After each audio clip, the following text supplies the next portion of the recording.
Hey guys, welcome back to my channel. My name is Denise and happy New Year, happy 2023. And in this video, what I'd like to share with you guys are a few lessons that I've learned last year, which I'm gonna also take into this year. And maybe these lessons are not only like a reflection for me, but maybe it could help you in some way, shape or form to, improve anything that you have or that you want to achieve in your life. So I'm gonna jump straight into it. One of the lessons that I've learned from last year is to be aggressively patient. Now, I've heard this word in another YouTube video, and the person said aggressively patient, and I was like, I like it. It's actually it fits what I'm doing currently. So for the ones that don't know, I am the CEO and founder of SaaS Launch, where we help startups get investment. So in this case, with regards to being aggressively patient, is that for me, it means, you have to be patient in the things that you're, doing. So if you're building a business, you're, doing whatever you're doing, you are putting seeds in the grounds for that to grow, right? So consistently, each and every year that you're growing and growing more, you need to be patient in certain things. So let's say, again, if you're building a business, sometimes you want things to happen with the snap of a finger. Usually it doesn't happen. So you need to be aggressively patient, but you still need to work on the things that you need to work on, right? So be diligent, be focused on, your goals and keep on working at them. And sooner or later, once you are aggressively patient, those seeds that you've planted are gonna grow further and further. So that word really resonated a chord with me, which is, for me, it's of high importance. And I'm not saying that you need to be patient and not do anything.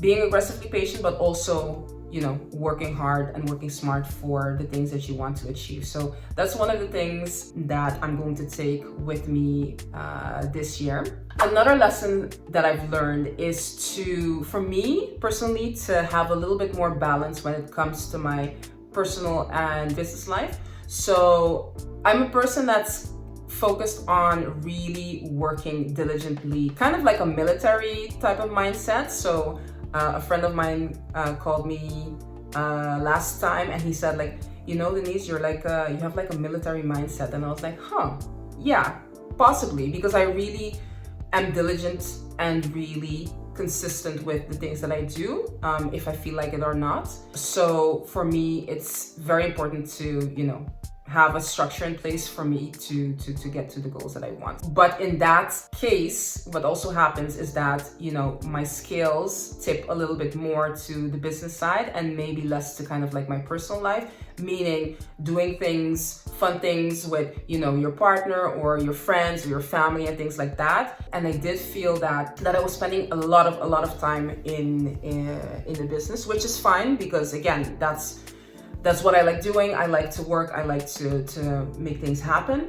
But I also felt that I needed to have a little bit more fun. So one of the things that I love doing is traveling. A few years ago, I used to travel a lot. And then obviously, with focusing on running a business, it goes a little bit to the side. And I do feel that I need to, or that I want to implement that again in my life. So that's one thing that I do want to have a little bit more balance in. So doing fun things and enjoying that. Another lesson that I've learned as well, which ties back into balancing business and my personal life, is to change my environment, my working environment. So if I would be, at the office and I do that each and every day, then I'm not gonna change my environment, because that's the environment that I know. The reason why I feel that I'm not changing my environment is because I like to keep the same space for me to concentrate in that space, so that it doesn't take so much, let's say, energy for me to get things done. And that's the reason why I always stay in the same location. But I have learned that if I change my environment and if I change, where I'm working, that it's going to give me new perspectives, it's going to give me new ideas, and it's going to give me, a new energy boost. And that is obviously going to, influence how I, solve challenges, maybe new ideas that I can implement, and looking at, the business in a different perspective. So that's one thing that I do want to implement, is changing my environment, getting new ideas, and working environments to be specific, getting new ideas and getting new perspectives to really, get a little bit more into just creativity. Because when it comes to doing new things or getting new ideas, creativity is very important to me. So I do want to, get those creative juices flowing. And for me to get those creative juices flowing, I sometimes need to change my environment to get, new energy and new perspectives. So that's another thing. And fourth lesson, which is, it's not per se a lesson, this is something that I've implemented for years, but something that I've been doing more diligently, is having a morning routine. And again, a morning routine, everybody or a lot of people talk about it. What does it actually mean? Personally, to me, a morning routine has several different elements in it. But the reason why I have a morning routine is for me to, at the first, let's say, point that I wake up in the morning, that I am focused in doing what I want and need to do for that day. That helps me to, get through the tasks that I need to do for that day. So what does a morning routine for me look like? In my case, there's a few things that I do each and every day. So one thing is exercise. So I go to the gym a few times a week. I also do CrossFit, and I do jogging and biking. Those are like the 4 main activities that I usually do. And the main activity that is during the week that I do is going to the gym. Going to the gym first thing in the morning. The gym for me basically is that exercise, that feeling of, doing exercise, sweating, that gives me just a happy feeling. So I feel like that I've done something in the morning, first thing in the morning, that's maybe kind of like a challenge. And that sets me up for, the day ahead to do the things that I need to do. So first challenge, which could be, hard in the morning, I've done. Then the second thing that I do is meditate. And meditation for me is, just sitting in silence with myself, just thinking what the thoughts that I have in mind, and just being still with my mind. And in that, sometimes you get new ideas. And for me, it's also to focus on, hey, what are the things that I want to do and need to do today to really, get ahead and get that, those things out of the way. So meditation is a second thing. Sometimes I do journaling if I have time. So really writing my thoughts down on paper, or writing out the plans that I have in place. Or if I have a foggy mind, I just write everything down, so it's just on paper, so it's not in my mind.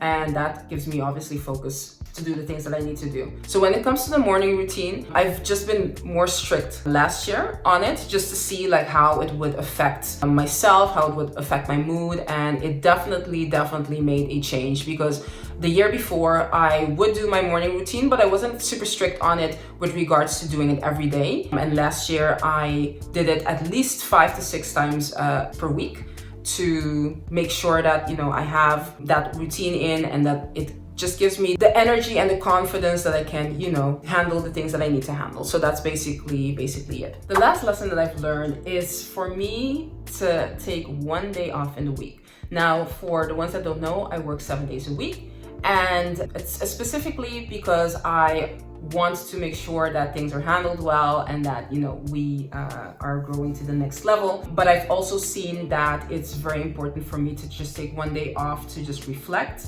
look at the business from a different perspective, look at it from a different angle, see different solutions for challenges that we have, and then to, reflect on that. So it also is going to tie into the part of doing more fun things and just balancing that a little bit more. So that's one of the things that I'm going to implement more, is just to take one full day off and really understand and reflect on the days before, the days ahead, looking at different challenges from a different perspective, and really get, creative juices flowing. So those are the lessons, guys, from last year that I'm going to take into this year. And there's probably going to be a little bit more, but I'm very curious to know what have been the lessons for you that you've learned last year, which are you're going to take into this year. Comment down below. I'm super curious to hear this. And hopefully I'll see you guys next time.